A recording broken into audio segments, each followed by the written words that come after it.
ಮುಖ್ಯಮಂತ್ರಿ ಕುರ್ಚಿಗಾಗಿ ದೆಹಲಿಯಲ್ಲಿ DK Shivakumar high command ನಾಯಕರಿಗೆ ಮನವಿ ಸಲ್ಲಿಸಿದ್ದಾರೆ. ರಾಹುಲ್ ಗಾಂಧಿ ಅವರ ಮನವೊಲಿಕೆ ಮಾಡುವಂತೆ ಮಲ್ಲಿಕಾರ್ಜುನ ಖರ್ಗೆ ಅವರಿಗೆ ಮನವಿ ಸಲ್ಲಿಸಿದ್ದಾರೆ. ಇನ್ನೊಂದು ಕಡೆ ಸಿಎಂ ಸಿದ್ದರಾಮಯ್ಯ ಆಪ್ತ ಸಚಿವರು ಜನವರಲ್ಲಿ 21ನೇ ತಾರೀಕಿಗೆ ದೆಹಲಿ ದಂಡಯಾತ್ರೆಗೂ ಮುಹೂರ್ತ ನಿಗದಿಪಡಿಸಿದ್ದಾರೆ.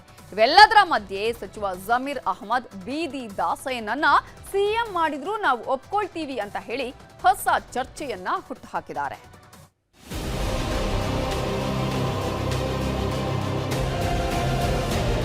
ಕೆಪಿಸಿಸಿ ಅಧ್ಯಕ್ಷರಾಗಿದ್ದಾರೆ. ಎಐಸಿಸಿ ಎಲ್ಲ ನಾಯಕರು ರಾಜಕೀಯ ಚರ್ಚೆ ಮಾಡಿರ್ತಾರೆ. Nothing wrong in it. ಸ್ವಾಭಾವಿಕವಾಗಿ ಜನರಲ್ ಸೆಕ್ರೆಟರಿ ಭೇಟಿ ಆಗ್ತೀವಿ. ಸಾಧ್ಯರ ಅಧ್ಯಕ್ಷ ಸಿಕ್ಕರೆ ಅಧ್ಯಕ್ಷ ಭೇಟಿ ಆಗ್ತೀವಿ. 2028ವರೆಗೂ ಮುಖ್ಯಮಂತ್ರಿ ಕುರ್ಚಿ ಖಾಲಿ ಇಲ್ಲ. ರಾಜ್ಯ ಕಾಂಗ್ರೆಸ್ನಲ್ಲಿ ನವೆಂಬರ್ ಕ್ರಾಂತಿ, ಡಿಸೆಂಬರ್ ಕ್ರಾಂತಿ ಮುಗಿದು ಸಂಕ್ರಾಂತಿಯೂ ಕಳೆದು ಹೋಯಿತು. ಆದರೂ ಕುರ್ಚಿ ಕದನದ ಬಗ್ಗೆ ನಡೀತಾ ಇರೋ ಬೆಳವಣಿಗೆಗಳಂತೂ ಕಡಿಮೆಯಾಗಿಲ್ಲ. ಮುಂಬರುವ 5 ರಾಜ್ಯಗಳ ಚುನಾವಣೆ ಬಗ್ಗೆ ಮಾತುಕತೆ ನಡೆಸಲು ಎಐಸಿಸಿ ನಾಯಕರು ಕರೆದಿದ್ದ ಸಭೆಗೆ ನಿನ್ನೆ ಡಿಸಿಎಂ ಡಿಕೆ ಶಿವಕುಮಾರ್ ದೆಹಲಿಗೆ ಹೋಗಿದ್ರು. ಅಸ್ಸಾಂ ಚುನಾವಣಾ ವೀಕ್ಷಕರಾಗಿ ಡಿಕೆ ಶಿವಕುಮಾರ್ ಅವರನ್ನ ಹೈಕಮಾಂಡ್ ನೇಮಿಸಿರೋದ್ರಿಂದ ನಿನ್ನೆ ರಾಹುಲ್ ಗಾಂಧಿ, ಮಲ್ಲಿಕಾರ್ಜುನ ಖರ್ಗೆ ಅವರು ನಡೆಸಿದ ಸಭೆಯಲ್ಲೂ ಭಾಗಿಯಾಗಿದ್ರು. ಸಭೆಗೂ ಮೊದಲೇ ಹೈಕಮಾಂಡ್ ನಾಯಕರ ಜೊತೆ ಪ್ರತ್ಯೇಕವಾಗಿ ಮಾತಾಡ್ತೀನಿ ಅಂತಾನೂ ಹೇಳಿದ್ರು. ಹಾಗಾಗಿ ಸಭೆ ಬಳಿಕ ಪ್ರತ್ಯೇಕವಾಗಿ ಮಲ್ಲಿಕಾರ್ಜುನ ಖರ್ಗೆ ಅವರನ್ನ ಡಿಕೆ ಶಿವಕುಮಾರ್ ಭೇಟಿ ಮಾಡಿ ಮನವಿ ಸಲ್ಲಿಸಿದ್ದಾರಂತೆ. ಖರ್ಗೆ ಸರ್, ನೀವು ನಮ್ಮ ಪರ ನಿಲ್ಬೇಕು. ನೀವೇ ರಾಹುಲ್ ಗಾಂಧಿಯವರ ಮನವೊಲಿಕೆ ಮಾಡಬೇಕು. ನಾನು ಪಕ್ಷಕ್ಕಾಗಿ ಸಾಕಷ್ಟು ದುಡಿದಿದ್ದೇನೆ ಸರ್. ನನಗೂ ನೀವೇ ನಿಂತು ಅವಕಾಶ ಕೊಡಿಸಿ ಅಂತ ಹೇಳಿದ್ದಾರಂತೆ. ನಿಮ್ಮ ಮಾತನ್ನ ರಾಹುಲ್ ಗಾಂಧಿಯವರು ಕೇಳ್ತಾರೆ. ರಾಹುಲ್ ಜಿ ಒಪ್ಪಿದ್ರೆ ನನಗೆ ಅವಕಾಶ ಸಿಗುತ್ತೆ.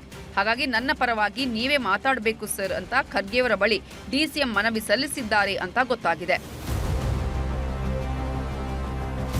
ಇನ್ನು ಖರ್ಗೆ ಅವರ ಭೇಟಿ ಬಳಿಕ ರಾಹುಲ್ ಗಾಂಧಿಯವರಿಗೂ ನಾಯಕತ್ವ ಬದಲಾವಣೆ ವಿಚಾರದ ಬಗ್ಗೆ ಮನವಿ ಕೊಟ್ಟಿದ್ದಾರಂತೆ. ಆದರೆ ರಾಹುಲ್ ಗಾಂಧಿ ಖರ್ಗೆಜಿ ಹತ್ರ ಮಾತಾಡ್ತೀನಿ, ಮೊದಲು ಎಲೆಕ್ಷನ್ಗಳ ಕಡೆ ಮೊದಲು ಗಮನ ಹರಿಸೋಕೆ ಸಲಹೆ ನೀಡಿದ್ದಾರಂತೆ. ಇನ್ನೊಂದು ಕಡೆ ಇಂಧನ ಸಚಿವ ಕೆಜೆ ಜಾರ್ಜ್ ಕೂಡ ರಾಹುಲ್ ಗಾಂಧಿಯವರನ್ನ ಭೇಟಿಯಾಗಿದ್ದು, ಜಾರ್ಜ್ ಅವರಿಂದ ರಾಜ್ಯ ರಾಜಕಾರಣದಲ್ಲಿ ಆಗ್ತಿರೋ ಬೆಳವಣಿಗೆಗಳ ಬಗ್ಗೆ ರಾಹುಲ್ ಗಾಂಧಿ ಮಾಹಿತಿ ಪಡ್ಕೊಂಡಿದ್ದಾರೆ. ಜನವರಿ 21-22ಕ್ಕೆ ಸಿಎಂ ಆಪ್ತ ಬಣ ದೆಹಲಿಗೆ. ಒಂದ್ ಕಡೆ ಡಿಸಿಎಂ ಹೈಕಮಾಂಡ್ ನಾಯಕರ ಭೇಟಿ ಮಾಡಿ ಒಂದಷ್ಟು ಮನವಿ ಸಲ್ಲಿಸಿದ್ರೆ, ಇನ್ನೊಂದು ಕಡೆ ಜನವರಿ 21 ಅಥವಾ 22ಕ್ಕೆ ದೆಹಲಿಗೆ ತೆರಳಲು ಸಿಎಂ ಆಪ್ತ ಸಚಿವರ ಟೀಮ್ ರೆಡಿ ಆಗ್ತಿದೆ.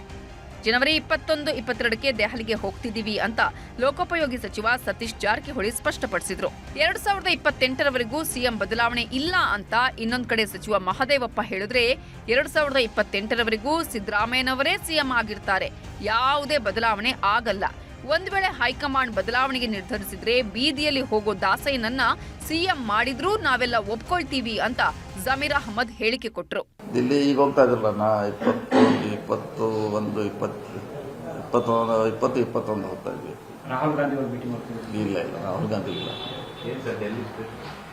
ನಮ್ಮ ಜನರಲ್ ಸೆಕ್ರೆಟರಿ ಭೇಟಿ ಆಯ್ತೀವಿ. ನಮ್ಮ ಇಲಾಖೆ ಕಾಮಗಾರಿಗಳಿದೆ. ಸ್ವಾಭಾವಿಕವಾಗಿ ಜನರಲ್ ಸೆಕ್ರೆಟರಿ ಭೇಟಿ ಆಗ್ತೀವಿ. ಸಾಧ್ಯರ ಅಧ್ಯಕ್ಷ ಸಿಕ್ಕರೆ ಅಧ್ಯಕ್ಷ ಭೇಟಿ ಆಗ್ತೀವಿ. ಒಂದ್ಸಲ ಹೇಳಿದೀವಿ, ಅವ್ರಿಗೆ ಆ ಗಮನಕ್ಕಿದೆ. ಹಾಗೆ ಸೊ ಬೇಕು ಮಾಡ್ತಾರೆ. ಪದೇ ಪದೇ ಹೇಳೋದು ಅವಶ್ಯಕತೆ ಇಲ್ಲ. ಆದಷ್ಟು ಅವರೇ ಅಟೆಂಡ್ ಮಾಡ್ತಾರೆ. ಡೆಲ್ಲಿಗೆ ಹೋಗ್ತಾ ಇದ್ದೀವಿ, ಕೇಳ್ಕೊಂಡು ಬಂದ್ಮೇಲೆ ಹೇಳ್ತೀವಿ ಏನು ಸಮಸ್ಯೆ ಆಗಿದೆ. ಕೆಪಿಸಿಸಿ ಅಧ್ಯಕ್ಷರಾಗಿದ್ದಾರೆ.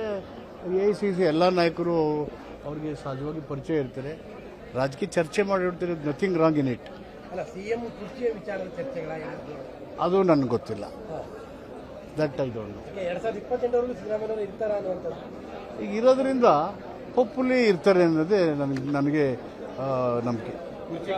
ನವೆಂಬರ್ ಹೋಯ್ತು, ಡಿಸೆಂಬರ್ ಹೋಯ್ತು, ಈಗ ಸಂಕ್ರಾಂತಿ ಹೋಯ್ತು, ಯುಗಾದಿ ಹಬ್ಬಕ್ಕೆ ಕಾಯ್ತಾ ಇದ್ದಾರೆ. ನಾನು ಹೇಳ್ತಲ್ಲ ಸರ್, ನನ್ನ ಅಭಿಪ್ರಾಯ 2028ವರೆಗೂ ಮುಖ್ಯಮಂತ್ರಿ ಕುರ್ಚಿ ಖಾಲಿ ಇಲ್ಲ. ಆ ಕುರ್ಚಿಯಲ್ಲಿ ಮನೆ ಸಿದ್ದರಾಮಯ್ಯನೇ ಕೂತಿರ್ತಾರೆ. ಅವ್ರು ಬದಲಾವಣೆ ಮಾಡಬೇಕಾದ್ರೆ ನಮ್ಮಿಂದ, ನಿಮ್ಮಿಂದ, ಪ್ರಸಾದಬ್ಬಯಿಂದ, ಜಬ್ಬಾರ್ ಅವರಿಂದ ಸಾಧ್ಯ ಅಲ್ಲ. ಇಲ್ಲ, ನಾನು ಹೇಳ್ತಿಲ್ಲ, ನಮ್ಮ ಪಕ್ಷ ಹೈಕಮಾಂಡ್. ಈಗ ಹೈಕಮಾಂಡ್ ಅವರು ಡಿಕೆ ಶಿವಕುಮಾರ್ ಮಾಡ್ತಾರ, ಮಾಡಲಿ. ಡಿಕೆ ಶಿವಕುಮಾರ್ ಆಗ್ತಾರ, ಆಗಲಿ. ಯಾರು ಬೇಕು ಬೀದಿಗೋ ದಾಸೆ ಆಗಲಿ, ಹೈಕಮಾಂಡ್ ಎಲ್ಲ ನಾವು ಒಪ್ಕೊಳ್ತೀವಿ.